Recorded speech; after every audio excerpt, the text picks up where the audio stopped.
¿Qué tal, familia? ¿Cómo estamos? Hoy estamos con José Antonio Luque, muchos lo conoceréis, periodista deportivo donde ha trabajado en emisoras como la cadena COPE, Onda Cero, Antena 3, ha estado en varios programas, entre ellos uno de los más famosos como Punto y Pelota, trabaja en Mediaset, comentarista que actualmente forma parte del equipo de Mediaset, y hoy tenemos el honor de recibir a una de las voces más respetuosas y experimentadas, sobre todo del periodismo español, un profesional con una trayectoria impresionante en medios de comunicación de primer nivel que, por suerte para todos los que amamos el fútbol, su camino lo llevó a convertirse en comentarista. Es un honor tener a José Antonio Luque. Bienvenido. Hola, ¿qué tal, Jesús? ¿Cómo estás? Bien. ¿Has visto que me ha salido bien al final la introducción, eh? Es correcta.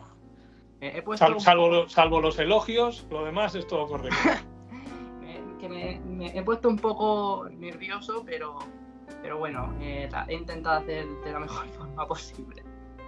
Así que bastante bien. Lo has hecho bien. Bien. Vamos a empezar, si quieres, por tus inicios. Yo te quería preguntar si desde niño ya quisiste ser narrador y periodista deportivo, y cómo fueron tus primeros comienzos para dar esos pasos hasta llegar a tal punto que fuiste ya conocido. Pues mira, yo te cuento, siempre que me hacen esta pregunta yo siempre digo lo mismo, pongo un ejemplo muy gráfico para que la gente lo entienda, que es que yo cuando era un chavalín yo tenía dos planes, el plan A y el plan B. El plan A era ser futbolista, como el de, yo creo que casi todos los chavales de aquella generación y muchos de los de las actuales generaciones también, ¿no? Entonces ese plan no me salió bien del todo, porque claro, no llegué a profesional, jugué en categorías regionales y demás, no daba para más. Y entonces tenía un plan B. El plan B era ser periodista, y más concretamente periodista deportivo, y más concretamente narrador. Narrador en ese momento de radio, porque en esa época es que se retransmitían muy pocos partidos por televisión, y entonces yo era un oyente enloquecido de radio. Yo estaba todo el día escuchando radio deportiva, escuchaba todos los programas de todas las cadenas y todas las retransmisiones de todas las cadenas, con lo cual, bueno, tenía una afición tremenda, ¿no? ¿Cómo llegué a eso? Bueno, pues nada, yo estando todavía en la facultad, allí encontramos en el tablón de anuncios un cartel que decía que había una emisora de radio de un pueblecito de Cornellá, muy cerca de Barcelona. Pues yo soy de Barcelona, soy nacido en Barcelona, un pueblecito muy cerca de Barcelona que necesitaba gente, bueno, pues para trabajar, para iniciar una carrera profesional. Entonces allí fuimos unos cuantos chicos. Y allí empezamos a hacer algún programa de carácter local y demás. Bueno, luego esa emisora, sufrió un cambio, digámoslo así. Tuve que ir a otra emisora.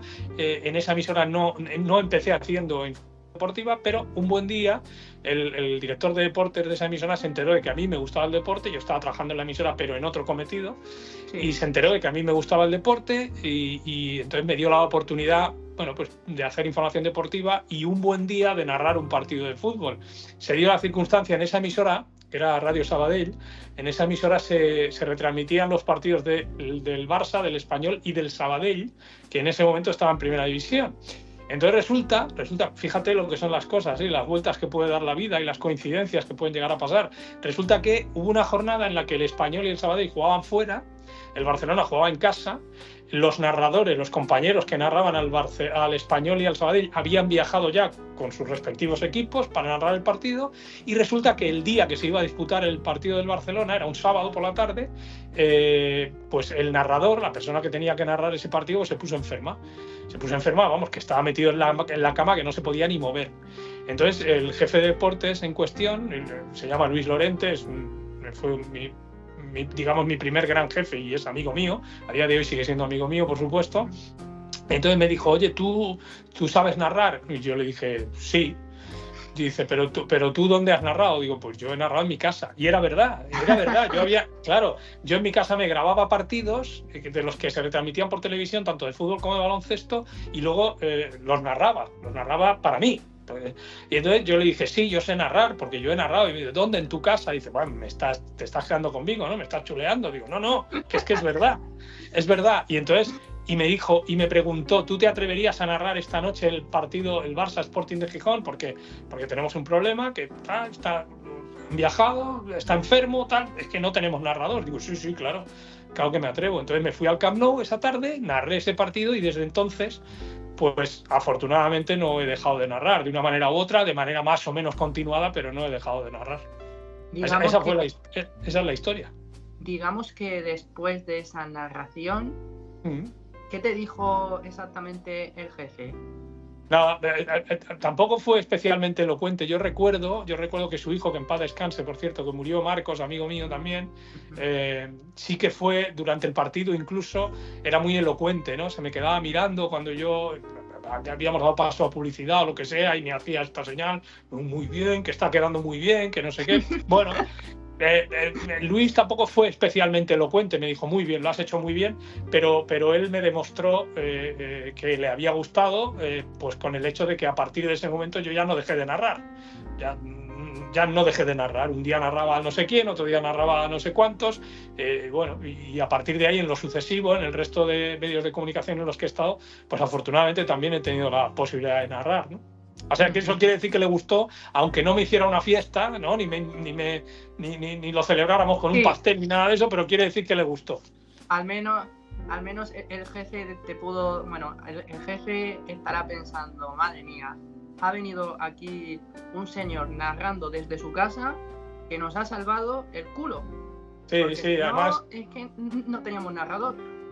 Sí, además fue ya te digo, era un partido de liga, era un partido del Barça, quiero decir, era una emisora que se escuchaba mucho, tenía muchísima audiencia en Cataluña, con lo cual, bueno, pues era un honor, pero también era una responsabilidad, ¿no? Porque claro, es que era un partidazo, ¿no? Y sí, tengo esa narración guardada, y bueno, y ahí empezó todo, digamos, ahí empezó el capítulo narración. Periodismo ya estaba haciendo, ya te digo que en ese momento no periodismo deportivo todavía, pero a partir de ahí sí, a partir de ahí ya dejé de hacer otras cosas y todo el resto de mi carrera ha sido periodismo deportivo. Digamos, entre tú y yo y la gente que nos esté viendo, ¿tú qué sentiste cuando narraste el primer partido? ¿Sentiste algo de nervios, presión? ¿Sentiste algo de o tranquilidad? Pues mira, debo decirte que ese día no sentí ningún nervio, estaba muy tranquilo, estaba convencido de que lo sabía hacer, estaba convencido de que lo podía hacer y estaba tan concentrado en lo que estaba pasando ahí en el campo, que no se me fuera ningún detalle, que la retransmisión saliera más o menos como yo quería que saliera, que es que no tenía tiempo ni para estar nervioso, ni para estar intranquilo, ni para estar preocupado, es que no tenía tiempo para eso, tenía un grado de concentración muy alto, pero sí recuerdo que no estaba especialmente nervioso, al menos cuando empecé a hablar, cuando dije ¿qué tal? Muy buenas tardes. Desde ese momento ya no tengo yo un recuerdo de estar especialmente nervioso. Sí en las horas previas, evidentemente, porque era una responsabilidad, porque era la primera vez que lo iba a hacer, porque para mí era un acontecimiento y ya te digo, era un honor, era un privilegio, pero también era una responsabilidad para un chaval que no lo ha hecho nunca. Entonces, pero una vez empezó todo, yo no recuerdo estar especialmente nervioso. Sí recuerdo estar extremadamente concentrado en lo que estaba haciendo para que saliera lo mejor posible, claro. Eso es lo más importante. Al final, alguien que está siempre concentrado, siempre pensando en sí mismo, sobre todo no ponerse nervioso, siempre es para mí la clave del éxito. Y ya digamos que después ya fuiste a narrar Antena 3, has llegado a Mediaset, que ahora si quieres tocaremos un poco ese tema aparte. No sé si para José Antonio Luque la sensación de dar pasitos adelante le ha hecho que bueno, ¿cómo decirlo? Que viva prácticamente algo que a lo mejor pues él mismo cuando era un poco más pequeño no se hubiera imaginado. No sé qué piensas tú. Sí, vamos a ver, yo mi ilusión era ser como te he dicho, periodista deportivo, mi ilusión era narrar, pero yo nunca pensé en narrar todo lo que he narrado, en estar en todos los acontecimientos con los que he estado, en estar en todos los medios de comunicación en los que he estado, con cargos de responsabilidad, medios de comunicación tan importantes como Onda Cero, Antena 3, Telecinco, Telecinco en una primera fase, ahora Telecinco también, pero como Mediaset. Quiero decir, eso no te lo puedes llegar a imaginar. Es que no te lo puedes llegar a imaginar porque además es que es una profesión, me imagino que como todas, en constante evolución y en la que, como yo siempre digo también, nunca sabes detrás de qué esquina va a llegarte una sorpresa, ¿no? Si al doblar esta esquina, pues mira, me encuentro con una sorpresa. Entonces, no, yo eso no me lo había imaginado. Sí tenía la ilusión eso de hacer lo que a mí me gustaba y ahora puedo decir, con el paso de todos estos años, que soy un privilegiado, porque durante muchísimo tiempo he estado haciendo y sigo haciendo lo que me gusta, y encima se ha convertido en mi profesión, ¿no? Con lo cual es que más no se puede pedir. Yo creo que algo habré hecho más o menos bien también, pero desde luego yo siempre digo que soy un privilegiado absoluto. Y yo no tengo más que palabras de agradecimiento para esta carrera que estoy llevando a cabo y que espero que todavía dure algunos añitos, pero toda esta carrera, y de agradecimiento por todo lo que me ha pasado, ¿no? Y por todos los acontecimientos que me ha tocado vivir y que he podido contar, ¿no? Hombre, cuando alguien al final llega a un nivel alto de narrar grandes partidos como los has hecho tú, fíjate, cuando me aceptaste la invitación, yo se lo conté a otro amigo mío que seguramente cuando suba esta entrevista la verá y dirá, madre mía, Jesús ha narrado a mi comentarista favorito que me envía vídeos tuyos muchas veces narrando aquellos partidos en Antena 3, Real Madrid-Liverpool, me pasó. Un Liverpool-Real Madrid donde el Madrid ganó aquel partido. Lo de... Ahora tocaremos también partes negras por parte de la selección española, entre ellas aquel robo de Corea del Norte. Del Sur. Perdón. Momentos así un poco complicados. De hecho, el otro día me mandó una narración tuya donde dijiste algo así como que en aquel partido qué barbaridad,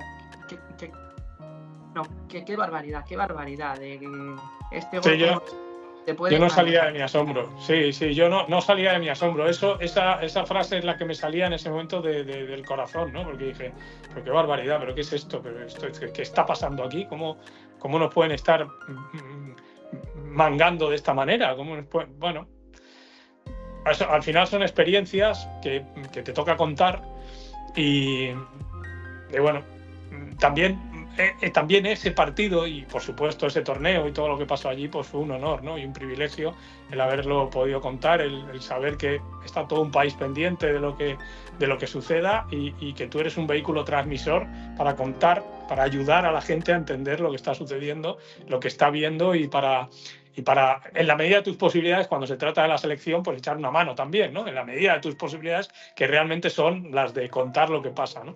Pero bueno, han sido muchísimos acontecimientos, afortunadamente, y ese es uno de ellos. Evidentemente es inolvidable, ese partido es inolvidable por muchas razones, ¿no?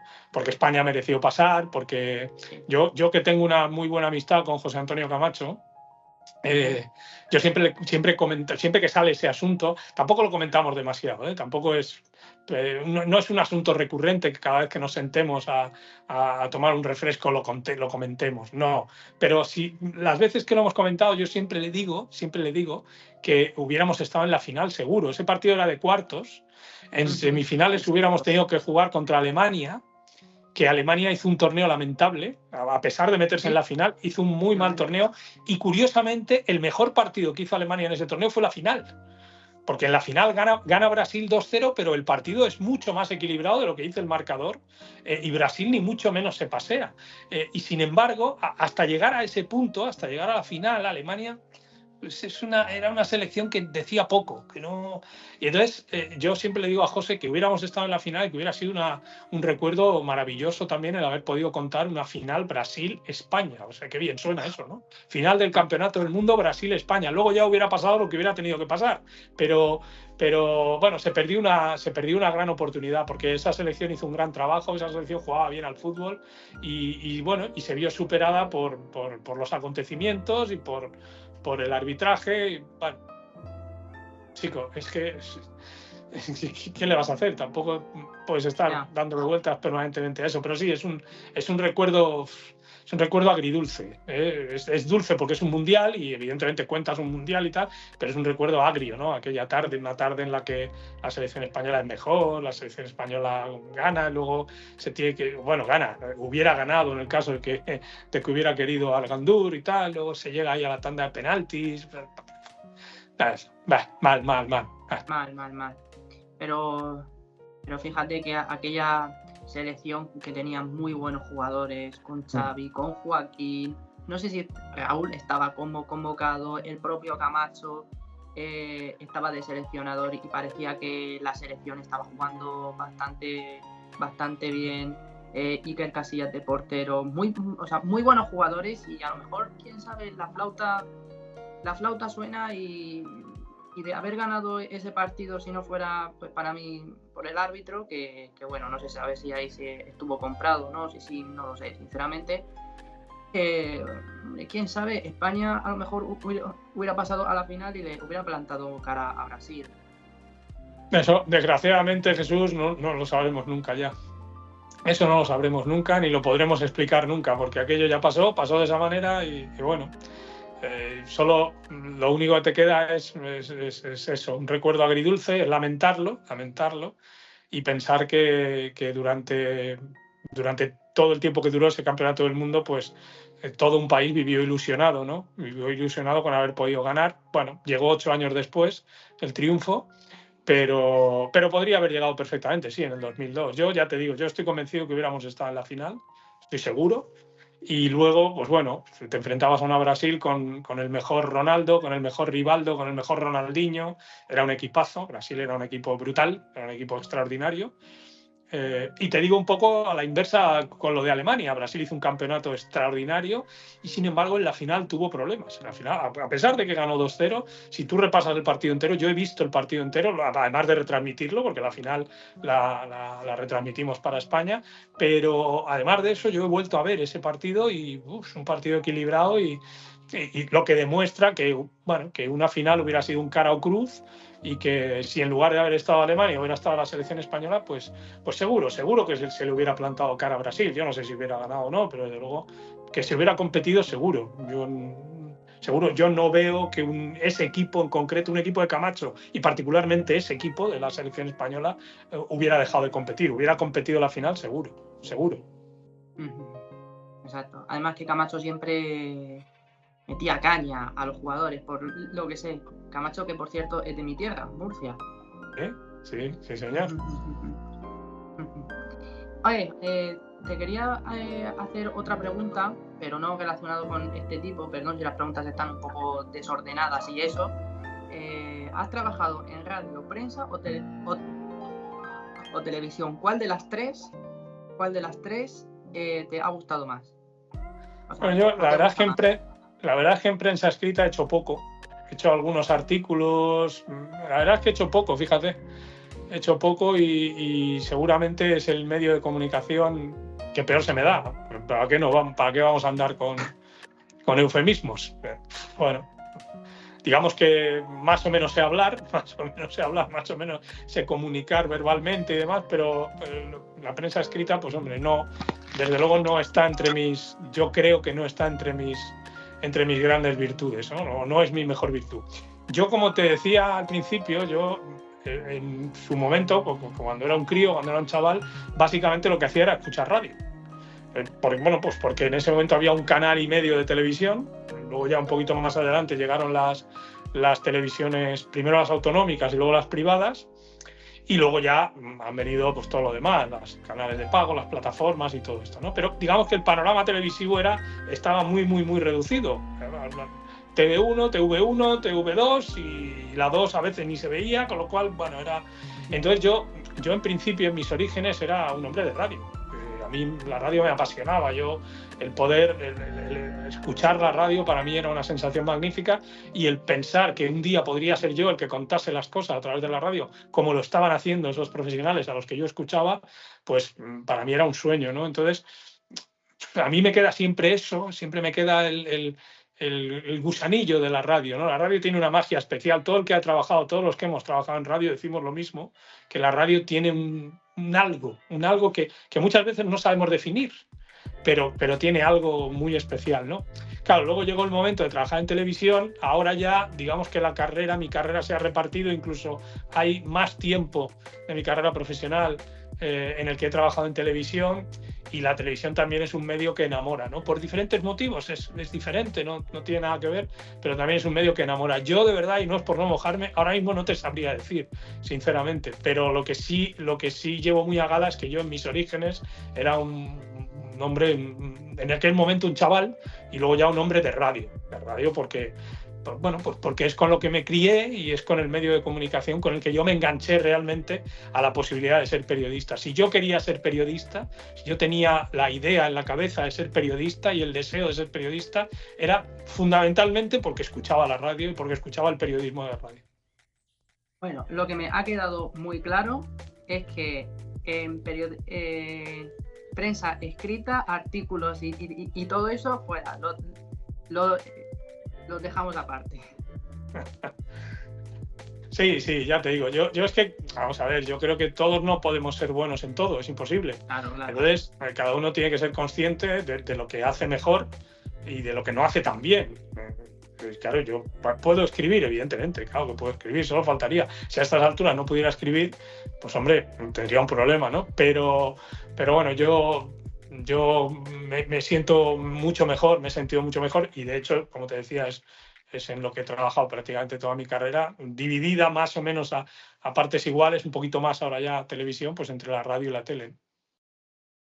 Te pasa algo parecido a mí con lengua. Lengua, lo que es escribir y eso, se me da muy bien, pero me da mucha pereza, me aburre mucho. No sé, no me suele gustar, pero sí que se me da bastante bien. No sé si para ti la prensa escrita será algo parecido. No, la verdad es que no es pereza, porque a mí me gusta, ¿eh? A mí me gusta la prensa escrita, me encanta leer la prensa. El papel me gusta, o sea, coger un periódico en las manos, tener un periódico en las manos, un periódico de papel y leerlo, para mí, que ha sido una práctica habitual a lo largo de muchísimos años, para mí es reconfortante. Entonces, no es eso.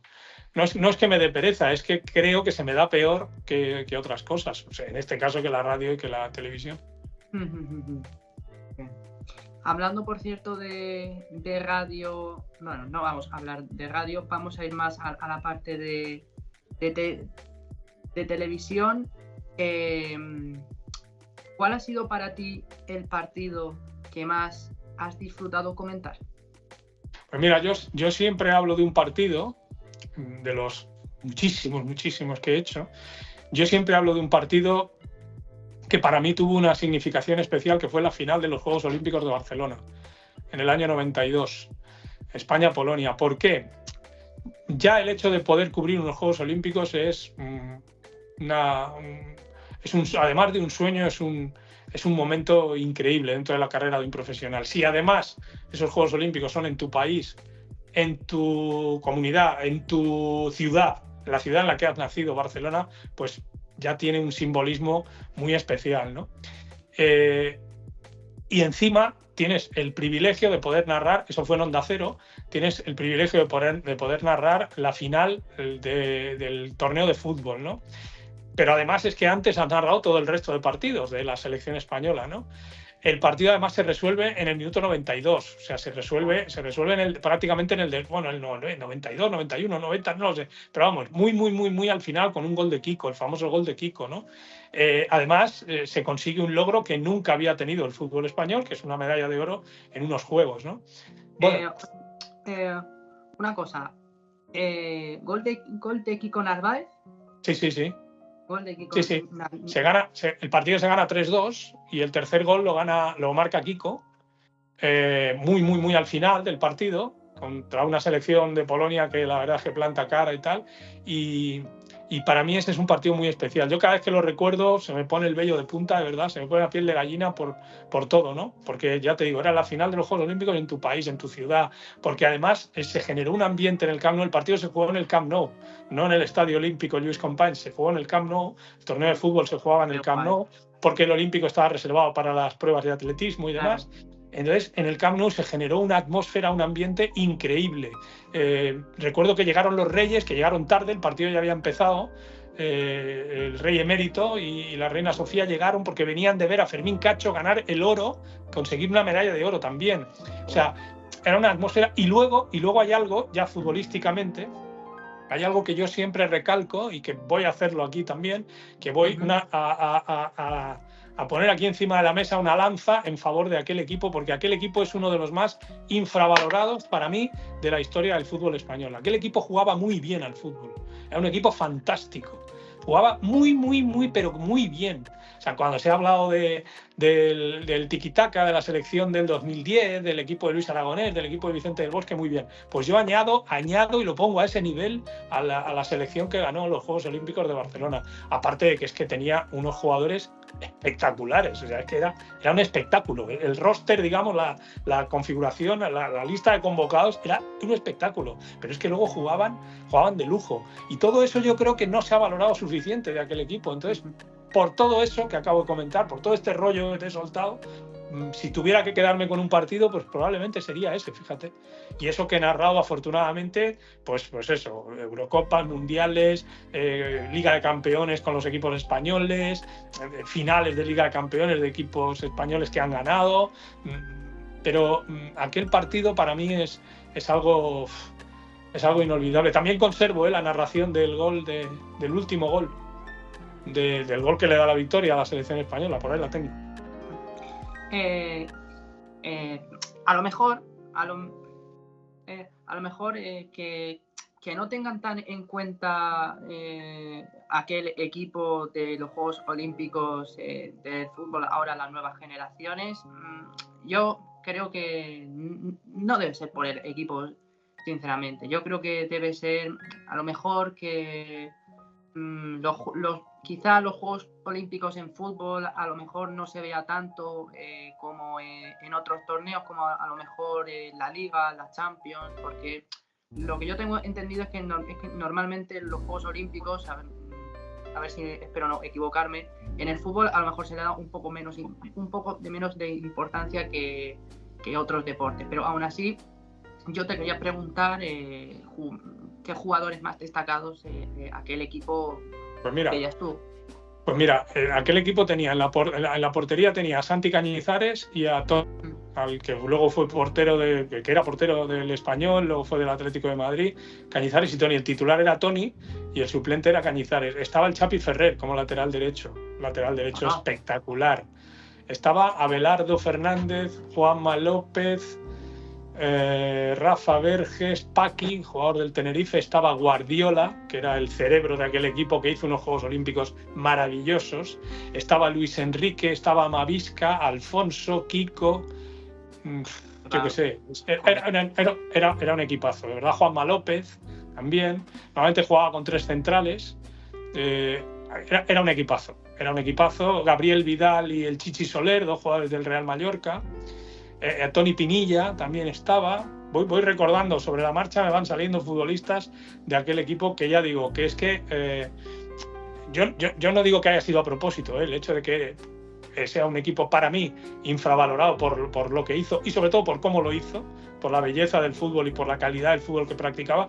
Yo no digo que sea a propósito, quiero decir, no es una crítica, pero sí me gusta recalcarlo siempre porque considero que es un equipazo y que ganó con todos los honores, con todo el mérito, con una brillantez muy, muy, muy importante, de verdad.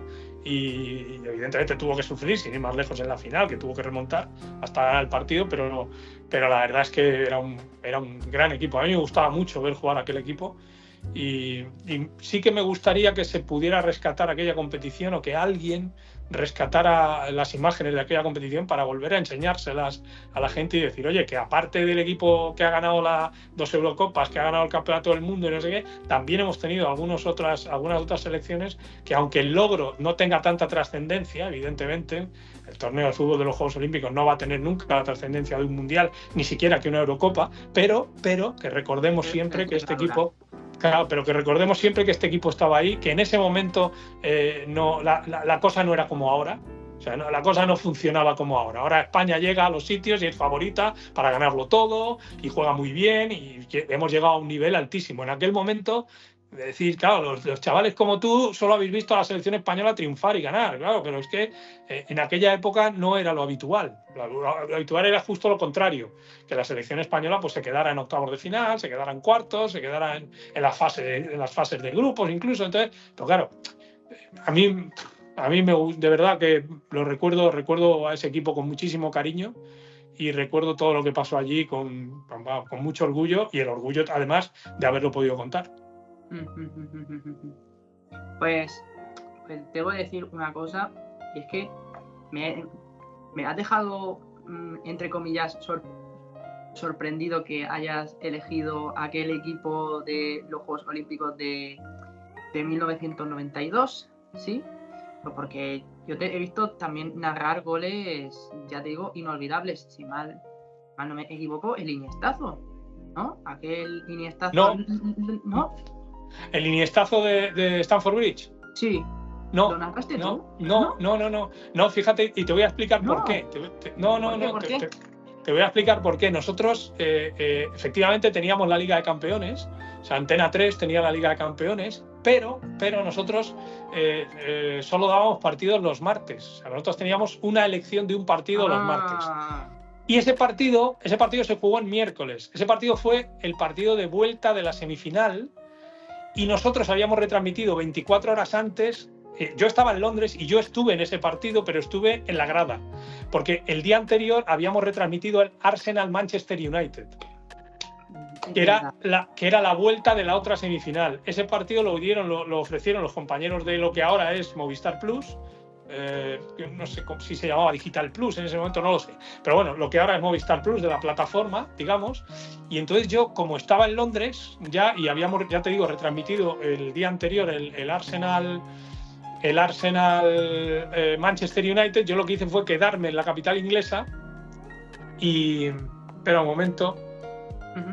A ver, ahora, lo que hice fue quedarme en la capital inglesa y ver ese partido. Yo ese gol lo veo en la grada. Estoy justo detrás del banquillo del Barça, donde estaban los no convocados del Barça, pues por ahí. Tengo el recuerdo de verlo en el campo, ese partido, ese golazo, que le dio la clasificación al Barça para la final. Lo que sí retransmitimos fue la final. La final. Eso sí. Aquella final. Eso sí. Ahora la pregunta del millón. ¿Para ti ese partido hubo polémica? ¿En el Chelsea-Barça? Aquel Chelsea-Barça. Sí, hombre, claro que hubo polémica. Hay jugadas que son polémicas, evidentemente, que son muy discutibles. Y como pasa o está pasando a lo largo de estos años con muchos otros partidos de esa época, pues si se arbitrara como se arbitra ahora con el VAR, pues a lo mejor el desenlace hubiera sido otro, ¿no? Porque efectivamente hay jugadas que son polémicas, hombre, y tenemos que ser sinceros. Quiero decir, por mucho que se trate de un equipo español y de que en ese momento, pues, hombre, el representante del fútbol español se clasificara para la final y demás, hombre, si hubiéramos sido seguidores del Chelsea ese día, pues la verdad es que hubiéramos estado muy enfadados. Y los días después y los días posteriores también. Pero bueno, pero eso es así, ese es el fútbol. En el fútbol, pues a veces suceden estas cosas y una decisión, una polémica, un balón que entra o que no, un gol que se concede o que no, un penalti que se pita o que no, pues te puede dar la oportunidad, como le sucedió al Barça, pues de ganar un sextete, ¿no?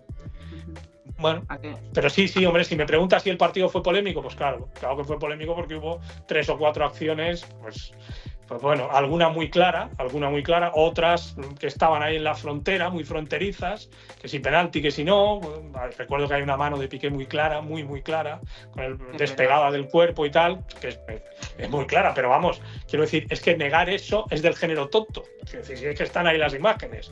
Entonces, yo no voy a venir aquí ahora a negar que ese partido fue polémico y que hubo jugadas y evidentemente si hubiera pasado al revés, si hubiera sido al revés, pues en Barcelona pues hubieran estado echando humo, evidentemente, y con toda la razón. Exacto. Exacto. Ese partido que además el Barça no lo llegó a jugar muy allá. No, jugó mal, es que jugó mal, es que también eso es algo, claro, es que eso es algo que no se ha recordado tampoco, porque claro, cuando hay un partido en el que sucede algo tan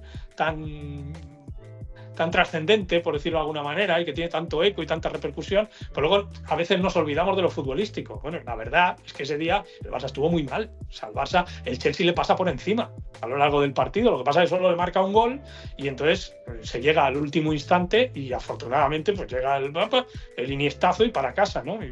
Pero es que fútbol. Si analizamos ese partido futbolísticamente, yo lo vi en el estadio, como te digo, y luego lo he vuelto a ver el partido entero y es un partido en el que el Chelsea es mucho mejor que el Barça. Y eso es así, pero ya te digo, es que hay cosas que negarlas es de género absurdo, de género tonto. Entonces, claro, sí, y eso fue así. Ahora, pasó como pasó y ya está. Y el Barça ganó esa eliminatoria, ganó la final, ganó 6 títulos y ya está. Y se convirtió en un Barça legendario y es así. Exacto. No vamos a negar lo indudable, ¿no? Se podría decir, pasó todo eso y ya está. No fue hace ya 14 años, 15, 2009, sí. Me parece, sí, más o menos por ahí. Sí. Por el, 2007, sí, 2008, 2009. Sí, en aquella temporada donde además el Barça le metió un 2-6 al Madrid. O sea, fue una temporada sinceramente brillante para los culés. Así que sí. Bueno, yo la siguiente pregunta que te quería hacer, ya te digo yo, las preguntas, perdona, no están en orden cronológico, no están así muy ordenadas, así que perdón. Te quería hablar un poco sobre Punto y Pelota. Un programa que marcó una época y en el que tuviste un papel muy destacado, pero sin embargo decidiste dar un paso al costado. Yo lo que te quería preguntar es qué fue lo que te llevó a tomar esta decisión y si sentías que el programa de Josep Pedrerol estaba, cuando tú te fuiste, entre comillas, cambiando demasiado o simplemente tomaste tú mismo la decisión de salirte del programa. Mira, la decisión la tomé porque en la vida y en la carrera profesional de cualquiera de nosotros, pues hay que tomar decisiones. Nunca sabes cuándo las vas a tener que tomar porque nunca sabes cuándo se te va a poner en el brete de tener que tomar una decisión, ¿no? Entonces a mí me llegó una oferta en ese momento y ya está. Yo me fui con lágrimas en los ojos, me fui llorando. Y es la verdad, y ahí están las imágenes que yo di de mi último programa en Punto Pelota, porque yo allí estuve fenomenal, yo me lo pasé en grande, me lo pasé muy bien, creo que era un programa muy completo, muy completo, creo que era un programa que combinaba de manera maravillosa, de manera magistral, y eso evidentemente es mérito de Josep, combinaba de manera magistral la información, el espectáculo, la opinión, la tertulia, el debate. Es decir, había mucha información, creo que era o que fue durante mucho tiempo muy injustamente tratado por determinada crítica, que hablaban del sálvame del deporte y de todas esas... le ponían todos esos calificativos que yo no voy a calificar, pero sí le ponían una serie de calificativos que seguramente había gente incluso que lo criticaba sin haberlo visto, mira lo que te digo, había gente que lo criticaba sin haberlo visto y sobre todo sin haberlo visto durante un tiempo continuado para darse cuenta de que efectivamente era un programa muy completo y yo me lo pasé fenomenal, me lo pasé muy bien, fue una etapa magnífica, yo me divertía mucho, trabajábamos mucho. pero es que en esta profesión hay que trabajar mucho. En donde estés tienes que trabajar mucho. Yo particularmente me lo pasé muy bien y simplemente lo que sucedió es que un buen día pues recibí una oferta y bueno, después de darle muchísimas vueltas y de pasar unas cuantas noches sin dormir, pues decidí que debía emprender otro camino y ya está, pero vamos, no hubo nada, ni de mal rollo, ni de polémica, ni nada, en absoluto, cero. Cuando digo cero es cero. Y ya está. Y yo, desde luego, estoy muy orgulloso de haber formado parte de aquello, de haber ayudado a crecer a Punto Pelota y de haber convertido Punto Pelota, o de haber ayudado a convertir Punto Pelota en lo que fue durante sus años de vida, en un gran referente de la información deportiva de este país, de un programa innovador y un gran referente de la información deportiva en este país. Yo, desde luego, estoy muy orgulloso de eso y de lo bien que me lo pasé. A lo mejor esta pregunta te la debería de haber dicho antes de haberte dicho esto, pero es que cómo entraste en Punto y Pelota, porque esto sí que estuve investigando. Estuve ahí innovando a ver cómo entró José Antonio Luque en Punto y Pelota. No me sale nada. O sea, y ahora que te tengo aquí al lado, ¿cómo entraste en aquel programa? Pues mira, no hay ningún secreto. Antes te he hablado de una emisora de radio en la que yo empecé, que un buen día en la facultad vi un cartel que decía: se necesitan chicos aquí para trabajar en esta emisora de radio. Te he dicho que fuimos unos cuantos chavales jóvenes a esa emisora donde empezó nuestra carrera. Bueno, pues uno de esos chavales jóvenes que estuvo allí era yo. Ha quedado claro en mi relato, pero es que otro de esos chavales que fue a aquella emisora de radio y que empezó su periplo en esta profesión en aquella emisora de radio fue Josep. Entonces Josep y yo somos amigos desde hace muchísimos años, bueno, desde entonces, seguimos siendo amigos a día de hoy. Y entonces cuando yo empiezo a ser contertulio de Punto Pelota, cuando todavía soy el jefe de deportes de Antena 3, estando todavía en Antena 3, bueno, él me ofrece la oportunidad o me dice que quiere que esté allí de contertulio, que vaya una noche, un par de noches a la semana y tal. Bueno, yo voy siendo el jefe de deportes de Antena 3 y entonces llega un momento en el que yo abandono Antena 3 y desde ese momento Josep se empeña en conseguir que yo forme parte de Punto Pelota ya de manera continuada. Yo estoy un tiempo sin aceptar su propuesta, sin aceptar esa posibilidad, porque en ese momento necesitaba descansar, sobre todo de mente, por una serie de cuestiones que no vienen al caso, hasta que un día me convence en una comida. Nosotros comíamos muy a menudo, o cenábamos muy a menudo, entonces en una comida me convence para que me incorpore al equipo de Punto Pelota, para que trabajemos codo con codo y bueno, al final pues me convence, digo venga vamos para adelante, me convenzo de que ese es el paso que tengo que dar y allí que me voy, allí que estoy pues eso, los 2 años y medio hasta que llega esa llamada que te decía antes con la oferta que yo considero que tengo que emprender una nueva etapa y ya está, pero te repito una vez más, encantado de haber estado durante ese tiempo allí, muy orgulloso de haber ayudado a aquella. Yo siempre le decía, Josep, esto es una locura maravillosa, tío, tú no te das cuenta, yo le decía, tú a lo mejor no te das cuenta, esto es una locura maravillosa, esto que está pasando aquí con este programa, en un canal, bueno, pues modesto, comparado con los grandes canales de televisión de este país, pero tú no te das cuenta, es que esto es una pasada, Y entonces yo, por eso te digo, encantado de haber estado y muy orgulloso de haber formado parte de aquello y de haber puesto mi esfuerzo, mi granito de arena, como el de otros muchos, para que aquello se convirtiera en una referencia, ¿no? en lo que fue mientras existió. Luego pues, pasó a convertirse en lo que soy, ¿no? En el Chiringuito. Exacto. Y tú, José Antonio Luque, tú entraste en el programa Punto y Pelota como neutral. Bueno, no, yo entré pues para ayudar. Yo cuando nos reunimos, cuando yo le di el visto bueno y le di el sí a Josep y estuvimos ese mismo día ya y luego en días posteriores reunidos charlando de cuál tenía que ser mi cometido allí, de cómo íbamos a trabajar, pues eso, codo con codo, iba a ser una de las personas que estuviesen más cerca de él y tal. Bueno, pues hablábamos de lo que yo podía aportar a ese programa. ¿Qué podía aportar yo a ese programa? Pues podía aportar información, afortunadamente, por las fuentes que uno puede llegar a tener. Yo podía aportar, bueno, pues por la cantidad de personajes con los que tengo relación y amistad en el mundo del deporte, pues la posibilidad de que acudieran al programa y nos visitaran y tal. Y yo podía aportar también, pues evidentemente, debate. Yo le decía a Josep, yo si tengo que debatir, debato con cualquiera, me da igual, yo voy a decir lo que yo pienso. Yo evidentemente estoy dispuesto, por supuesto, faltaría más también a debatir, además de a formar parte del equipo y del contenido, ¿no? de cada programa. Entonces, bueno, yo iba pues como un contertulio pues a hablar y a decir lo que me parece del equipo H, del equipo G, del equipo A y del equipo J.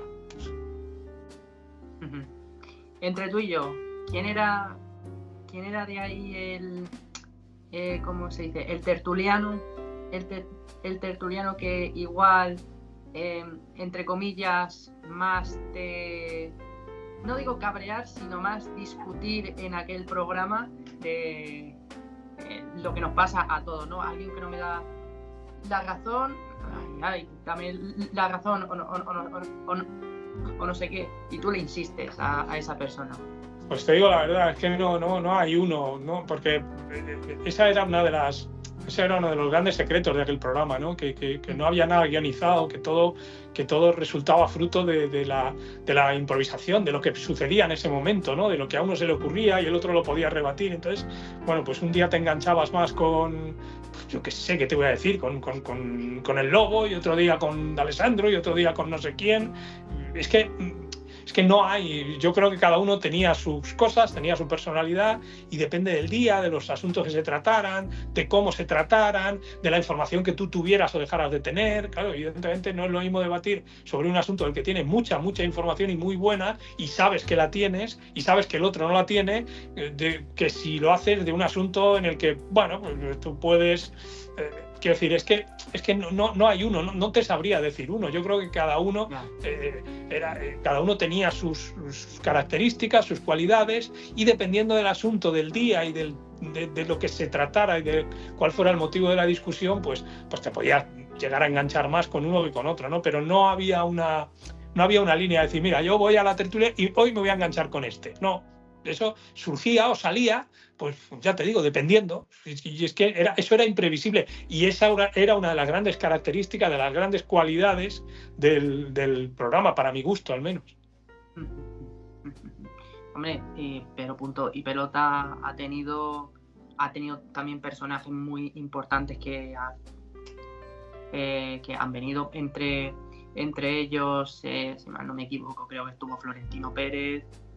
No sé si también estuvo, bueno, es que estoy tirando ahora de memoria porque yo Punto y Pelota pues eso, era muy pequeño y apenas lo he podido ver. He visto así unos pequeños extractos para poder así hablarte un poco del programa. Me parece a mí que estuvo Florentino Pérez alguna vez. Solamente hubo muchos. Me acuerdo de ese, perdona, ¿eh? No, hubo muchos. Estuvo Cristiano Ronaldo, estuvo Sergio Ramos, hubo muchísimos personajes en aquel programa. Ya te digo que era un programa muy completo y que tenía mucho de todo. Tenía mucha información, evidentemente mucho debate también, y tenía mucho contenido, ¿no? Aunque hubiera críticas, para mí en muchos casos injustas, era un programa con mucho contenido, mucho. Bueno, la siguiente pregunta, y ya para ir terminando ya con el tema de Punto y Pelota. Esta pregunta no es mía, pero me han obligado, entre comillas, a hacértela. Y ya no sé si me vas a responder o no, pero yo te la voy a hacer. ¿Es Josep Pedrerol del Real Madrid? Pero si es una pregunta que tiene que contestar Josep, ¿no? Yo creo, ¿no? Claro, es que es una pregunta Es que es una pregunta para él. Cuando le tengas a él, se lo preguntas, porque él es el que mejor lo sabe, desde luego. Yo lo puedo saber como amigo suyo y en aquel tiempo como compañero estrechamente ligado a él que he sido, ¿no? Y como amigo que sigo siendo, pero claro, es que es una pregunta para él. Yo siento mucho no poder contestarla, pero es que es una pregunta que tiene que contestar él. Eso también lo pensé yo, pero claro. Pero bueno, es una pregunta que me han dicho que haga. Encima, un amigo culé. ¿Ves? Yo la hago, y ahora que luego, cuando suba esto, seguramente dirá, uy, que me he quedado un poco con la cara ya, chico. Pero es lo que te digo, que José Antonio Luque es amigo suyo, no es el propio... Claro, es una pregunta que tiene que contestar él. Que tiene que contestar él. Sin duda. De todos modos, vamos, él ha dicho en algunas ocasiones, que yo sepa, él públicamente ha dicho en algunas ocasiones que es del Barça. Pero no lo sé, ¿eh? Digo por lo que he escuchado, pero bueno, que en cualquier caso es una pregunta que tiene que contestar él. Es muy sencillo preguntárselo a él. Bueno, ahora la pregunta ya en serio. La pregunta ya, porque esta pues ha sido un poco coña, bueno, en fin. ¿Cómo era Josep detrás de cámaras? Pues es un profesional con muchísimas ganas, con mucha energía, con muchísima energía, muy perfeccionista, queriendo que todo salga bien, que todo salga de manera impecable, que todo salga tal y como se piensa, porque los programas primero se conciben y luego se ponen en antena, y entonces con mucho deseo de que todo saliera como lo habíamos concebido, como se había concebido, como queríamos que saliera, muy preocupado por el producto, por la globalidad del producto, porque llegue a la gente, por estar siempre cerca de la gente, con las redes sociales, con todo lo demás. Entonces, pues es un grandísimo profesional, claro, si no hubiera llegado a donde ha llegado, ¿no? ¿Yo qué voy a decir? Si además es amigo mío. Pero es que es así, es que esa es la realidad, ¿no? Es un animal de la comunicación, y es la verdad. Si no hubiera conseguido todo lo que ha conseguido a lo largo de todos estos años, desde la puesta en marcha de aquel Punto Pelota en un canal como Intereconomía, que no era una gran cadena ni era un gran grupo de comunicación, que decir, no era un gran grupo, entendiendo por gran grupo pues a los que todos pensamos, ¿no? Cuando decimos gran grupo de comunicación en este país, pues pensamos en A3 Media, pensamos en Mediaset, pensamos en Movistar, Movistar Plus, podemos pensar ahora en DAZN, tal, pero entonces, él con una limitación de medios importante, pues poner en marcha aquello tuvo muchísimo mérito, tener el coraje primero de ponerlo en marcha y luego de mantenerlo, de conseguir mantenerlo, de conseguir consolidarlo, y luego de al llegar a un gran grupo de comunicación, ya con el cambio de nombre y demás, pues todo eso es Josep. Y conseguir las grandes audiencias que... Claro. Es que eso no te lo regalan, eso solo es fruto del trabajo, de la constancia, del tener muchas ganas y del ser, entiéndaseme, y lo entre comillas, un enfermo de tu profesión. Y es que es así, es que somos enfermos de nuestra profesión, y por eso, pues tenemos evidentemente más posibilidades de que las cosas más o menos nos vayan bien, ¿no? Uh-huh. Esa es la realidad. Está clarísimo que a alguien que se le dé bien una profesión, y es que encima le guste, es que se le va a dar, con todos los respetos del mundo, de puta madre. Claro. Es así. Se le va a dar muy bien. Bueno, ahora precisamente hablando sobre tema periodistas, tú a lo largo de tu carrera has visto que has estado en el periodismo algo más tradicional y ahora en un periodismo algo más moderno, entre comillas. Yo te quería preguntar si hoy en día, ¿qué consejo le darías a aquellos chavales, a aquellos jóvenes que quieren ser periodistas ahora en el periodismo moderno? Tú que Bueno. estás viviendo ahora, has vivido una y ahora estás viviendo...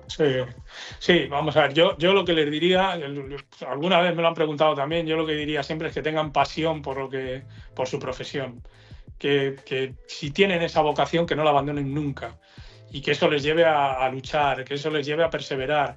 Y en cuanto al periodismo, es verdad que evoluciona, pero yo creo que hay unas bases del periodismo que es contar cosas. Y la base del periodismo es contar historias, contar cosas y contarlas e intentar acercarse lo máximo posible a la verdad, ¿no? El respetar las fuentes de información, el contrastar con las fuentes de información, bueno, todas esas cosas que nos han enseñado y que eso el periodismo nunca lo debe abandonar y el periodista nunca lo debe abandonar, por mucho que el periodismo haya evolucionado hacia el periodismo digital y hacia, bueno, pues todo lo que sabemos que afortunadamente lo único que está haciendo, o lo que está haciendo, o lo que puede hacer, si la práctica del periodismo es buena, todo lo que está pasando, lo único que va a hacer es enriquecer a esta profesión. Entonces, es saber aprovecharlo y saber enriquecerte de todo eso, evidentemente partiendo de unos principios que son los principios fundamentales del periodismo y luego lo más importante, pasión, el querer a tu profesión, el amar a tu profesión y el estar por y para tu profesión. Esos son los consejos que yo les daría. Y también trabajar, ¿no? Claro, es que todo esto incluye trabajar, el querer a tu profesión, el tener pasión, el respetar, el buscar la verdad, el contrastar las noticias, todo eso es el trabajo. Es que todo eso forma parte del trabajo diario y del que no puedes prescindir si quieres llegar a ser un periodista y mucho menos si quieres llegar a ser un buen periodista. No, que yo he dicho el tema del trabajo. Pues porque yo no conozco a chavales que tengan este tipo de mentalidad, pero sí he visto por internet que el hecho de meterse a una cosa se creen que van a hacerlo muy rápido. Entonces digo yo que primero evidentemente habrá que tener un trabajar. Sí, en esta profesión, desde luego, las prisas son muy malas consejeras. Y luego también es verdad que esta profesión se presta mucho a cometer errores por precipitación, por querer llegar muy pronto a la profesionalidad, querer llegar muy pronto a lo que se llama fama, que yo es que no me gusta nada, pero bueno, a lo que se dan llamar la fama, al ser famoso o famosillo, al que te conozcan, el querer llegar muy pronto, pues eso, al máximo nivel. Sí, el tener prisa es una mala práctica. Es una mala praxis y es mala consejera. Las prisas generalmente son malas consejeras para muchas cosas y para esto desde luego que lo es, ¿no? Yo afortunadamente he crecido en esta profesión en un momento en el que pues había que acumular méritos para ir progresando en esta profesión, porque de lo contrario seguro te ibas a estancar y seguro pues no ibas a conseguir mantenerte durante todo el tiempo que yo afortunadamente he podido estar, ¿no? Y eso solo se consigue con lo que decía antes: pasión por tu profesión, amor a tu profesión, trabajo, constancia y evidentemente buen hacer periodístico, porque si no también es imposible, ¿no? Si alguna de estas patas te falla, pues evidentemente el chiringuito, la casa se te viene abajo.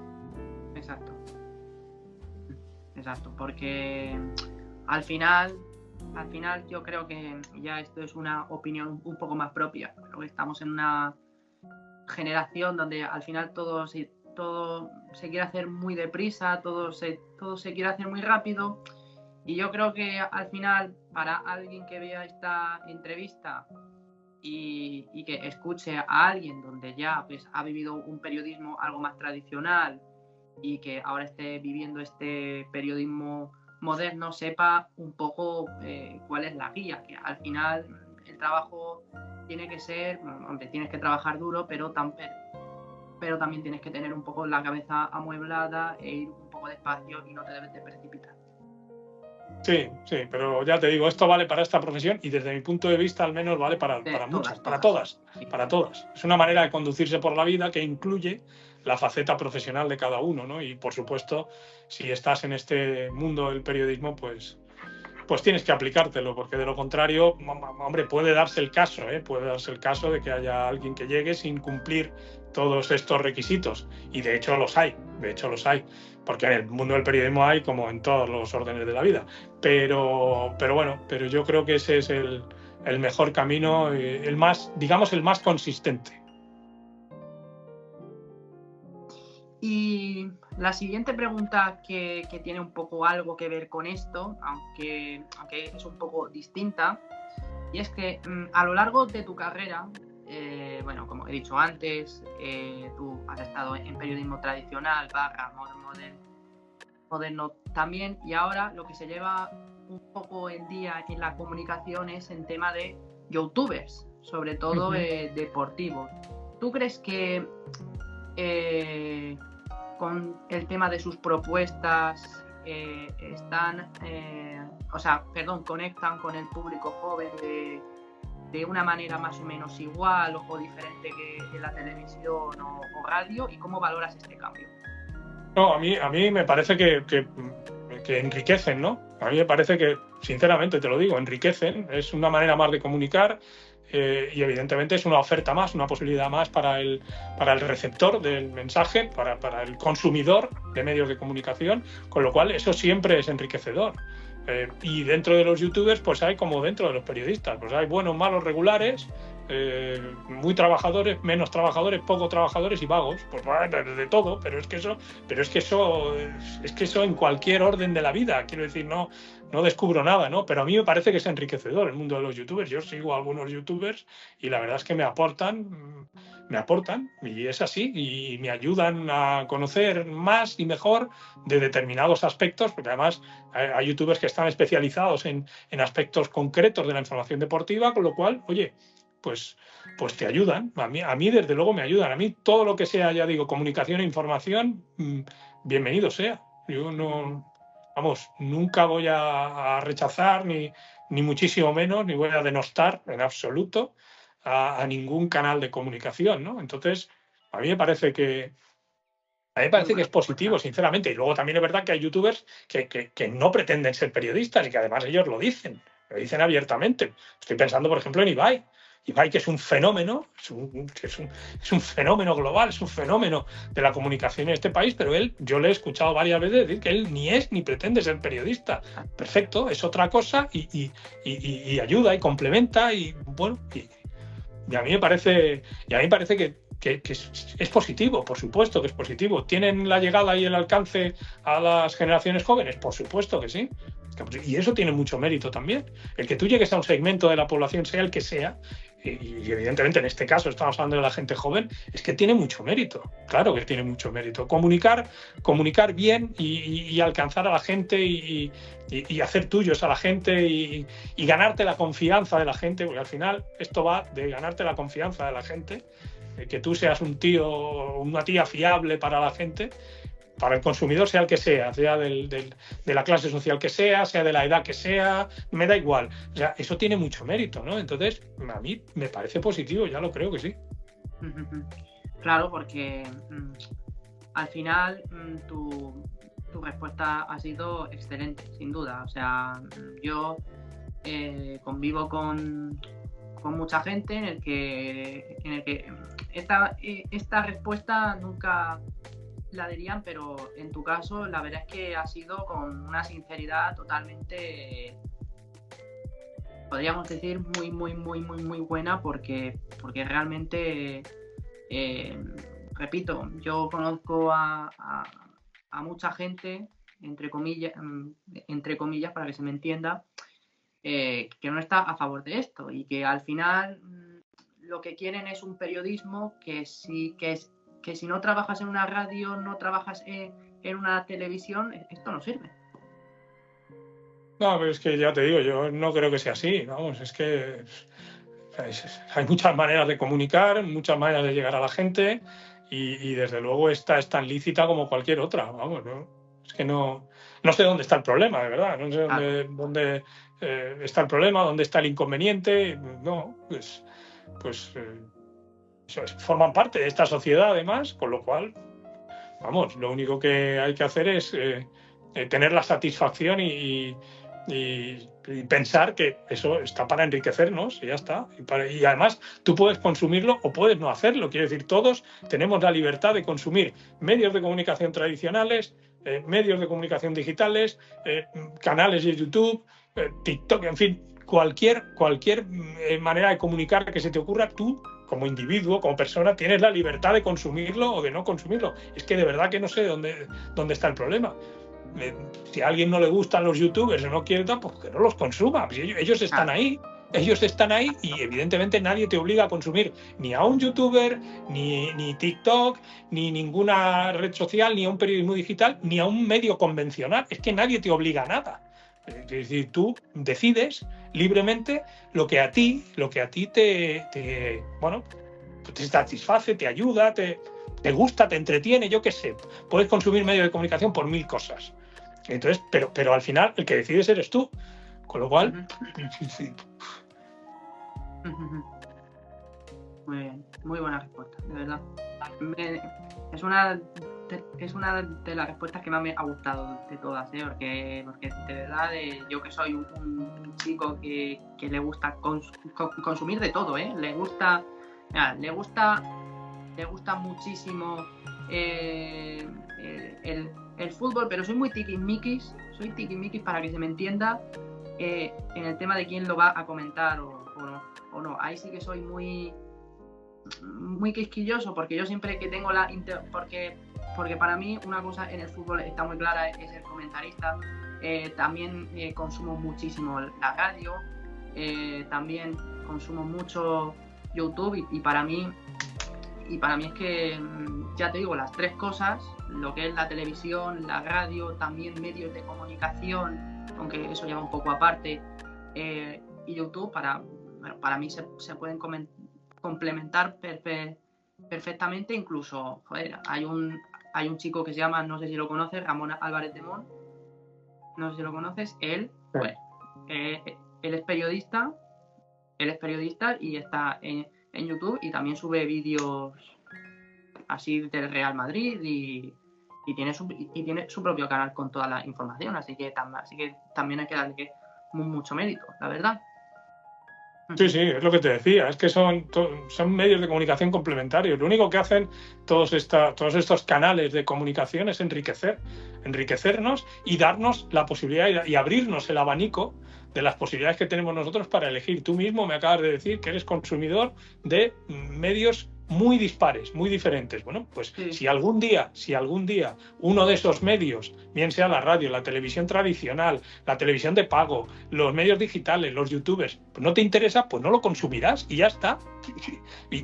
Pero lo vas a seguir teniendo ahí, tú vas a seguir teniendo esa posibilidad. Entonces, yo de verdad que es que no veo dónde está el problema, no lo encuentro, por más que lo busco, yo no encuentro el problema y al contrario, lo único que puedo es aprovecharme de la posibilidad que me da todos estos canales de comunicación para yo poder decidir lo que veo, lo que no veo, lo que consumo en cada momento, lo que consumo por la mañana, por la tarde, por la noche, en fin, cuando a mí me dé la gana, ¿no? Que eso deberíamos sentirnos bien todos, satisfechos de poder decir, pues mira, puedo consumir todo esto, fíjate, tengo todo esto aquí delante y ahora yo decido, y ahora a las 3 de la tarde pongo esto, a las 9 de la noche pongo esto otro, a las 12 hago esto y a las 3 de la tarde, que es al final lo que hacemos, que es decidir y consumir y ya está. Bueno, pues yo de verdad, repito ya y resumo, no veo dónde está el problema, es que no lo veo, por más que lo busque, no lo voy a encontrar. Muy bien, la verdad. Bueno, nos quedan dos temas que tocar, perdón si la entrevista se está haciendo un poco larga, así que perdón, no sé si... No te preocupes. ¿Seguro? Vale, bien. Tema de fútbol, precios y derechos televisivos, puntos, Javier Tebas. Ya puedes entender de lo que voy a hablar. Pues, ¿qué opinas de que el fútbol a día de hoy tenga una serie de complicaciones para que el consumidor lo pueda ver? A ver, este es un asunto muy complicado, ¿eh? Este es un asunto muy complicado y yo creo que, claro, mantener la industria del fútbol es muy caro. Mantener una liga competitiva, una liga importante, la mejor del mundo, la segunda mejor o la tercera mejor, me da igual, el orden que lo ponga cada uno lo que quiera, es muy caro. Y entonces es muy complicado, la verdad es que es muy complicado. A todos nos gustaría, evidentemente, que el fútbol fuera completamente gratis, poder ver todos los partidos del mundo mundial sin tener que pagar un euro, pero es que eso a día de hoy es inviable. Esa es la realidad, eso es lo que yo pienso. Y en eso creo que incluso gente del fútbol con criterios muy, muy, muy dispares está completamente de acuerdo, ¿no? Está completamente de acuerdo. En la carestía me refiero, de la competición, que puede haber fórmulas para abaratar el fútbol, que puede haber fórmulas para, como por ejemplo el proyecto de la Superliga, bueno, pues a través de una plataforma, que haya una especie de Spotify, un premium pagando y un no premium. Bueno, a mí se me escapa, porque las grandes cifras, yo no estoy en las grandes cifras y evidentemente a mí se me escapa. Lo que yo sí sé es que mantener el fútbol es muy complicado. Es muy complicado. Mantener el nivel del fútbol es muy complicado y lo que sí creo es que, creo que todas las partes podrían hacer algo más, un poquito más por el aficionado, ¿no? A mí no me gusta que a todo el mundo se le llene la boca de hablar del aficionado y luego pues no se piense demasiado en el aficionado, ¿no? Entonces,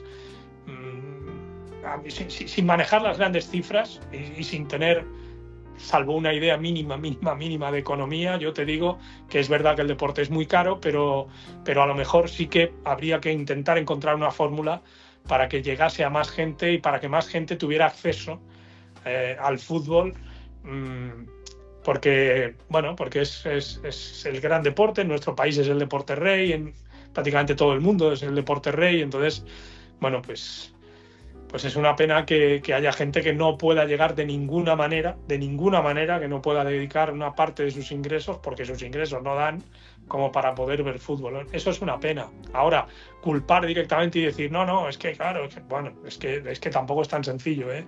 Para opinar con el criterio suficiente, deberíamos pues tener unas nociones que yo desde luego no tengo de economía, unas nociones importantes, quiero decir, de economía que yo no tengo, y desde luego tendríamos que manejar las grandes cifras y ver cómo y de qué manera es posible hacer llegar el fútbol de manera gratuita a la gente, ¿no?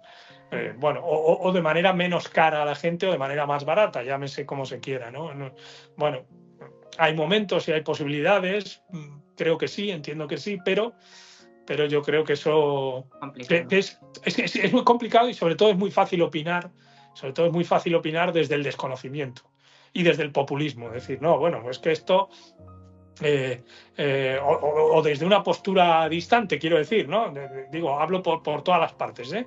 Quiero decir, no. Es que hay que darlo todo gratis. Bueno, es que todo tiene que ser de pago y tiene que ser así, porque es que esto no hay otra manera de hacerlo. Bueno, yo como siempre, o como en muchas cuestiones de nuestra vida, yo creo que en el término medio podría estar la virtud. Nosotros, por ejemplo, tuvimos una experiencia en Antena 3 que fue el Mundial de Rusia, que retransmitimos en directo íntegro. ¿Fue el Mundial de Rusia, no fue en Mediaset? Sí, por eso digo en Mediaset. Vale. Sí, te digo, en Mediaset tuvimos la experiencia del Mundial de Rusia, que retransmitimos la cadena, el grupo decidió retransmitirlo íntegro, abierto, y la verdad es que funcionó fenomenal.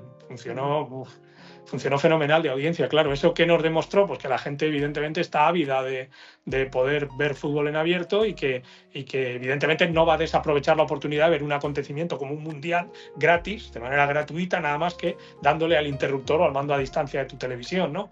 Claro, aquello fue una experiencia, fue en aquel acontecimiento concreto durante un mes, y con una apuesta importante y valiente, muy valiente, de quien en ese momento era nuestro consejero delegado, Paolo Basile, y de nuestra casa, ¿no? Para hacer llegar aquel mundial íntegro desde el primer minuto al último a todo el territorio español en abierto.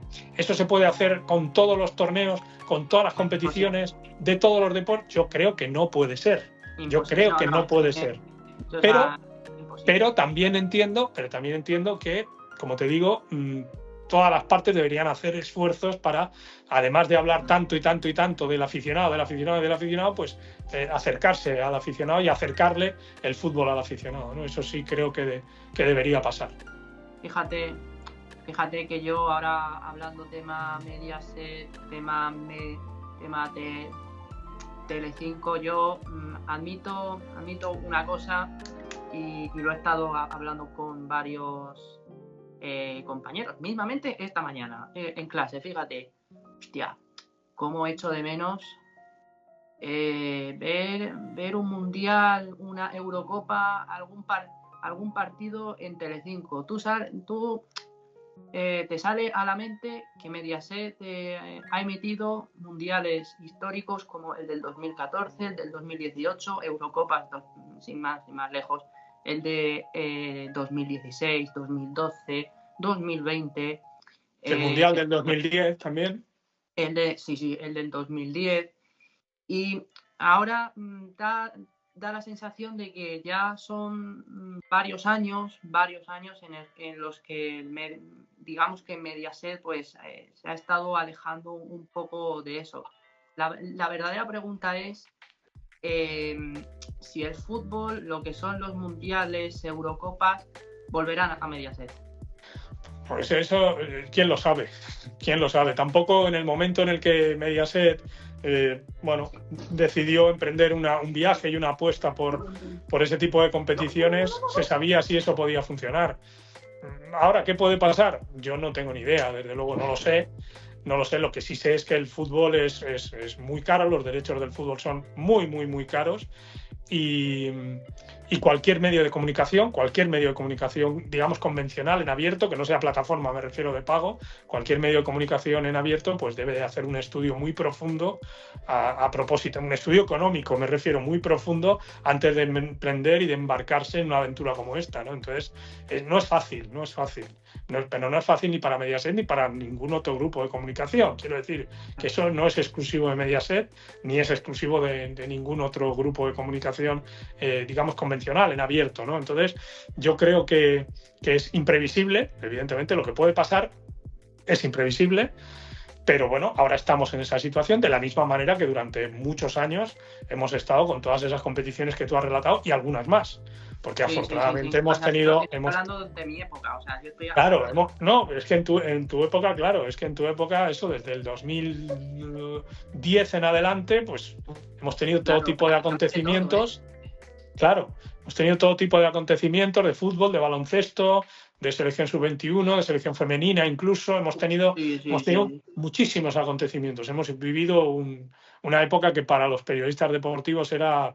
para los periodistas deportivos de Mediaset, poco menos que era un paraíso, ¿no? Y entonces trabajábamos mucho, nos lo pasábamos muy bien y demás, pero claro, hay una vertiente que es la económica, que es ineludible, que es innegociable y que evidentemente cualquier medio de comunicación, cualquiera, sea el que sea, pero mucho más, indudablemente, porque luego no tiene retorno. En cuanto a abonados y demás, un medio de comunicación convencional, pues en abierto, pues debe tener en cuenta y debe considerar antes de meterse en una aventura como esa, ¿no? Porque es evidente que la carestía de los derechos pues lo han alejado a los propios derechos de los medios de comunicación convencionales, los propios derechos del fútbol, del baloncesto y de un montón de deportes. Es que yo he crecido con vosotros, o sea, yo he crecido con tu voz, yo he crecido con la voz de Manu Carreño, he crecido yo con narradores, comentaristas como Kiko Narváez, como Camacho, ¿cómo se llamaba tu compañero? Pablo Pinto. Pablo Pinto, ese, es que yo... Un fenómeno. He tenido yo a todos esos prácticamente a mi lado. Es que yo, cuando se jugaba una Eurocopa mundial, yo decía, venga, va, aquí se va a poner Telecinco, aquí se va a poner 4, en aquel sofá de aquí, no sé si se va... No. Bueno, aquí vamos a ponernos aquí un partido aquí con José Antonio Luque, vamos a ponernos aquí con fenómenos que para mí, pues eso. Es que, de hecho, tú comentaste un partido, quizás el mejor partido que yo he visto en muchísimo tiempo. Creo que fue aquel Francia 4, Argentina 3 del Mundial del 2018, un partido que yo creo que recordar, o sea, nunca voy a olvidar, entre comillas, porque fue uno de los mejores partidos que yo habré visto en mi vida, un partido loquísimo, un partido donde hubo prácticamente de todo, con exhibición de Mbappé, y al final todo esto, quieras o no, se te queda grabado y bueno, ojalá volver a oír aquellas voces de momentos inolvidables en el fútbol. Aquel Mundial del 2014, Dios mío. Bueno, pero eso ya te digo, son momentos, son circunstancias y bueno, no sabemos, nunca sabemos. En esta profesión nunca sabes. Yo decía antes, nunca sabes detrás de qué esquina te vas a encontrar una sorpresa. Bueno, pues nunca sabes tampoco en qué momento pues puede pasar algo que haga que tu periplo en el medio de comunicación en cuestión pues sea tan te llene tanto como esos años que hemos tenido en Mediaset, ¿no? Bueno, ya veremos. Claro, el futuro no lo podemos prever, pero lo que sí debemos ser conscientes y debemos tener en cuenta es que hay una vertiente profesional, pero por supuesto hay una parte económica que nosotros está fuera de nuestro alcance, porque no es nuestro cometido, evidentemente, pero que es definitiva, es trascendente para nuestro grupo de comunicación y para cualquier otro que quiera o que intente o que estudie la posibilidad de lanzarse a por derechos de televisión en abierto. Muy bien, la verdad. Bueno, ya para ir un poco cerrando la charla, yo te quería preguntar, no hemos hablado así mucho de los árbitros y el VAR al final, porque tampoco quiero hablar de eso, porque han sido sinceramente unas semanas calientes en ese tema, con todo esto del Bellingham, el fuck off yo lo único que te quería preguntar acerca un poco de esto es el tema de Vinicius. Un poco del tema de Vinicius, si tú crees, y de hecho esto se lo digo a todos los que vienen aquí, porque quiero escuchar su opinión, porque todas las opiniones son respetables. ¿Tú crees que Vinicius en el campo, en los terrenos de juego, es un chico caliente o la gente en sí exagera un poco? Bueno, vamos a ver, yo lo que creo con Vinicius es que hay dos asuntos, dos cuestiones que van en paralelo y que deliberadamente en muchas ocasiones lo que hacen es hacerlas confluir para justificar determinadas cuestiones. Que Vinicius se equivoca muchas veces en su comportamiento dentro de los campos de fútbol, eso a mí me parece incuestionable. Bueno, pues porque... Y además es que el gran perjudicado es él. El primer gran perjudicado es él y luego su equipo. Porque si Vinicius se centra y se focaliza exclusivamente en jugar al fútbol, es de los mejores del mundo, sin ninguna duda, de los mejores, de los más desequilibrantes. Digo lo mismo que lo de antes, pues ponlo el primero, el segundo o el tercero, me da igual, eso ya depende de los gustos de cada uno, pero desde luego es de los mejores del mundo, si se focaliza solo en eso. Ahora bien, utilizar eso para justificar algunas de las cosas que le pasan a Vinicius, a mí me parece una canallada, una absoluta canallada. Y se hace muy a menudo, No, le pasa esto, pero es que... No hay pero es que. O sea, no hay pero es que. Son dos cuestiones que van en paralelo. Primero analizamos si quieres, o segundo, me da igual, pon el orden que quieras. Analizamos el comportamiento de Vinicius, bien. Y luego analizamos todo lo que pasa alrededor de Vinicius y no se pueden hacer confluir, no se pueden mezclar las cosas y sobre todo, y lo más importante, no se pueden justificar. No se puede justificar que a un futbolista, que es un futbolista, pero que es una persona, llegue a un estadio y le griten muérete. No se puede justificar de ninguna manera. No hay ninguna justificación. No hay ninguna justificación. No hay ninguna justificación para que le hagan el signo del mono. No hay ninguna justificación para cánticos racistas. Ninguna. O sea, ninguna. O sea, yo lo siento, pero en eso soy absolutamente tajante. No admito ninguna justificación. Y luego, sí, hablemos del comportamiento de Vinicius, que puede ser mejor y que lo que tú quieras, que se pierde, que empieza a estar más pendiente de todo lo que pasa a su alrededor que del fútbol y que eso, insisto, al que más le perjudica es a él y luego a su equipo, o a su equipo y a él, me da igual, pero no, yo creo que son dos cosas que van en paralelo, que no se pueden mezclar, y que mezclarlo, repito una vez más y lo digo muy alto, es una canallada y eso no se puede hacer porque no estamos haciéndole ningún favor al deporte, no estamos haciéndole ningún favor al fútbol y no estamos haciéndole ningún favor a nuestra sociedad. Aquí hay una cuestión social y no puede ser, o sea, lo siento, me da igual que sea donde sea, pon la ciudad que quieras, el estadio que quieras y con los aficionados que quieran, que no puede ser que lleguen unos tipos a un campo de fútbol a gritarle a un chico que se muera, que no, o sea, no, eso no tiene ninguna justificación, ninguna, se llame como se llame, me da igual, tenga el color de piel que tenga, juegue en el equipo que juegue, es que me da lo mismo todo, es que ni me paro a pensar ni cuál es su comportamiento, es que me da igual, eso no puede ser, eso no lo podemos consentir como fútbol, toda la gente que tenemos algo que ver con el fútbol, pero sobre todo, no lo podemos consentir como sociedad, no lo podemos consentir y lo tenemos que erradicar entre todos. Y luego cuando hayamos hecho eso, y no vale con decir, no, es que hay tontos en todos lados, es que son una minoría, es que no sé qué, es que no vale. Bueno, pues vayamos, si es una minoría, vayamos a por la minoría. Si hay tontos en todos lados, vayamos a por los tontos. Me da igual. Y luego ya analizaremos el comportamiento de los jugadores.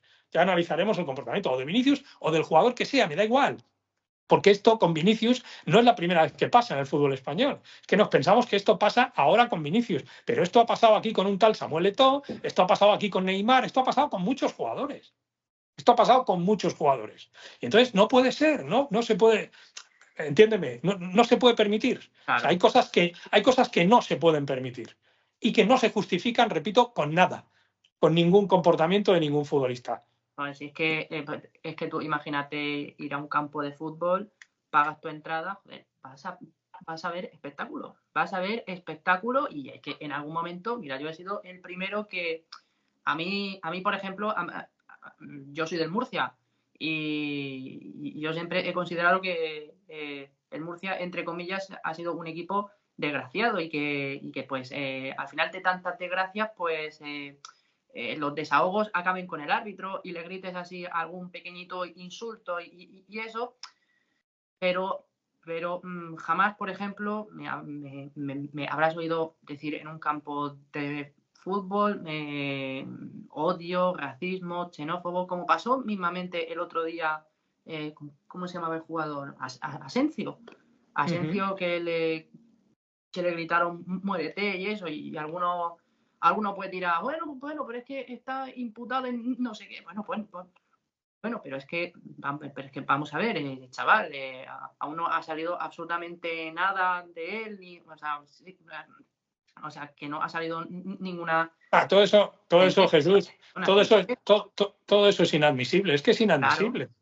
Es decir, el caso de Asensio, por ejemplo, es un chico que está investigado por una cuestión de haber difundido, que no es partícipe directo, de haber difundido, que evidentemente los tribunales decidirán cuando decidan que si ese grado de participación en toda esta historia le tiene que valer una pena, un castigo, no lo sé, no tengo ni idea, es que no tengo ni idea, pero ya lo veremos, en todo caso ya lo veremos, en todo caso ya se verá, pero rotundamente, eso es razón para gritarle a un chaval de 22 años, Asensio muérete, ¿de verdad?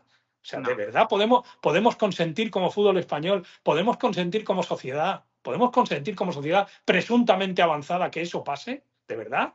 O sea, es que no, o sea, lo siento, pero no. Y se llama, insisto, se llama Asensio, me da igual quién sea la camiseta que vista en ese momento, yo es que ni veo la camiseta. O sea, es que me da igual la camiseta que vista el jugador, que me da lo mismo, y ya está.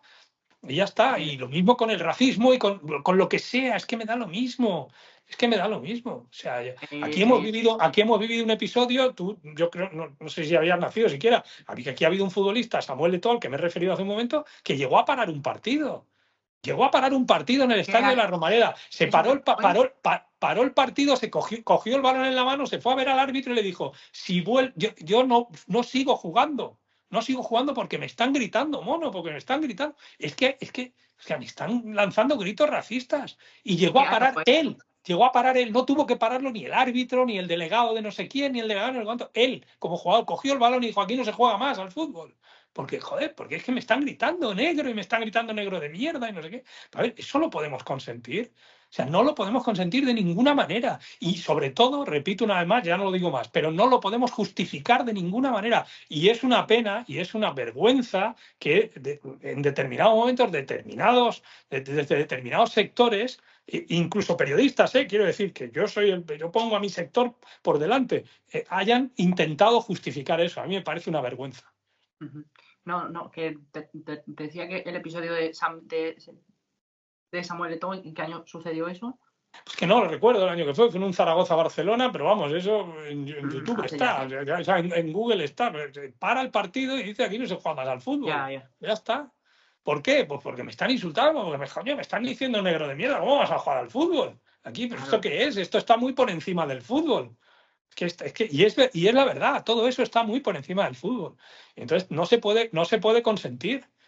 No se puede consentir. Mira, yo, por ejemplo, en el partido Osasuna-Real Madrid, el famoso partido Osasuna-Real Madrid, que fue tan polémico por muchas razones, este último Osasuna-Real Madrid, me refiero, yo creo, de verdad lo digo, no voy a entrar a analizar las jugadas, a mí me parece que hay penalti a Vinicius, clarísimo, tal, vale, pero el Fakov y no sé qué, es que no voy a entrar en eso, pero uno de los grandes errores del árbitro ese día fue no parar el partido.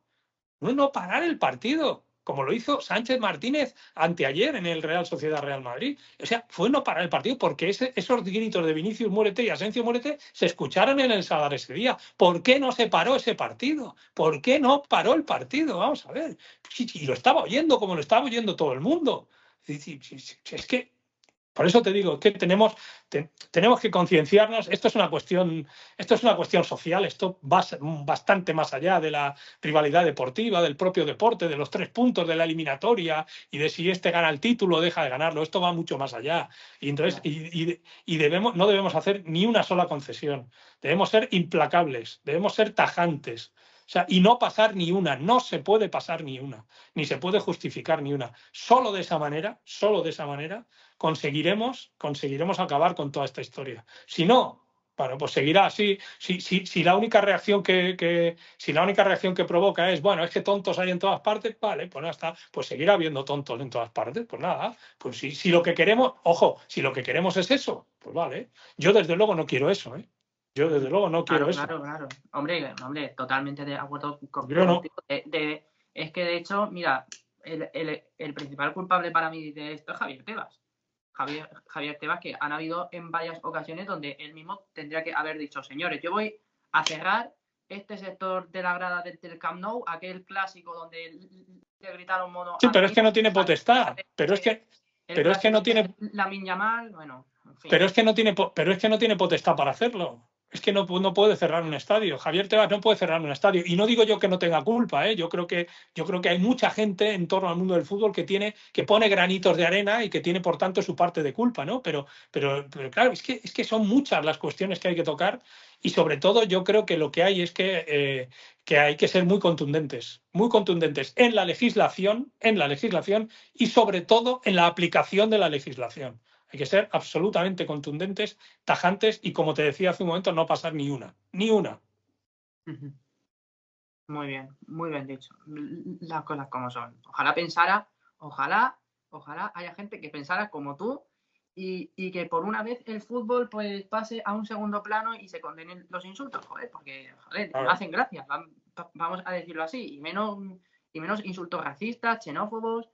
como pasó el otro día y pasa en clásicos y pasa pues eso, cosas que no se pueden consentir. Igual que le pasa a Vinicius, pues esto ya le pasó alguna vez a clásico en octubre con Lamine Yamal también, que eso también Claro, para pero si es que, pero si es que da igual, si puedes poner el nombre que quieras, puedes poner el nombre que quieras, Vinicius, Lamine Yamal, Nico Williams, Greenwood el año pasado, el jugador del Getafe, que también le decían de todo por ahí. Si es que da igual, si es que me da igual el nombre, es que me da igual el nombre. O sea, lo que tenemos es que concienciarnos, claro. Y lo primero, toda la gente que rodea el fútbol y toda la gente que tiene alguna responsabilidad en el fútbol. Y luego, todos, eso hay que hacerlo extensivo, evidentemente, a todos, como sociedad. O sea, tenemos que, ya está, concienciarnos de que esto no puede ser. No puede ser. Y repetirlo y escribirlo cada día 1000 veces en la pizarra. No puede ser, no puede, ya está. O sea, hay que concienciarse, ya está. Y es que es el único camino, no hay otro. No hay otro. Pues bien, muy bien, la verdad. Bueno, pues ya con esto hemos cerrado todos los temas.